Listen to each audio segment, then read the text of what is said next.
Znate kako funkcionišu ovi naši praznici? Imamo dan nezavisnosti pa dan državnosti, pa svaka opština ima svoj dan. Neke opštine imaju tradicionalne praznike kao što je dan Mimoze koje slave, vrlo brzo će svaki grad kako je krenuo imati svoj karnevali, svoje feštađune. Bokeljska noć vide sreće pošto je svako slavi bila neradna u cijeloj zemlji.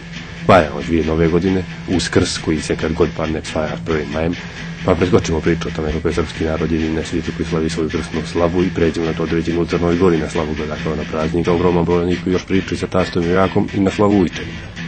Nema toga praznika na svijetu čiji ekvivalent ne postoji u crnogorskom kalendaru osim noći vještica.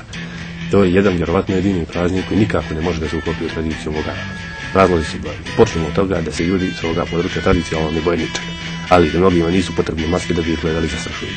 Običaj da djeca idu i prodaju slatkiše po kućnim pragovima, to je još jedna stvar koja ovdje nikako ne može se prenijeti. Zamislite samo tu majčinsku tugu i očajte gleda svoga sina kako zarađuje sopstvene pare prije navršene 35. godine života ili očevu tugu kad vidi da mu se sin dika, junačka, muškarčina i puška koji će mu nakon punoljetstva nagovoriti da pobjegne od vojnog roka, maskira i šminka kao pička.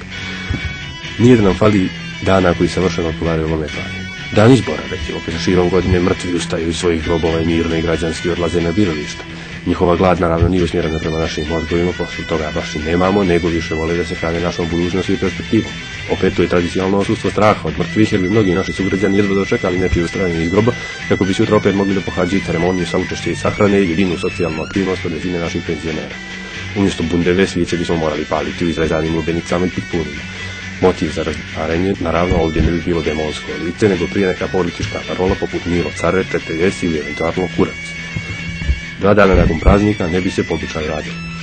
Koliko god glup praznik, parlament bi ga odobrio jer to je neradni dan u kalendar našeg radnog naroda. Na kraju dana Milaš bi zapalio badnjak i rekao nešto pametno.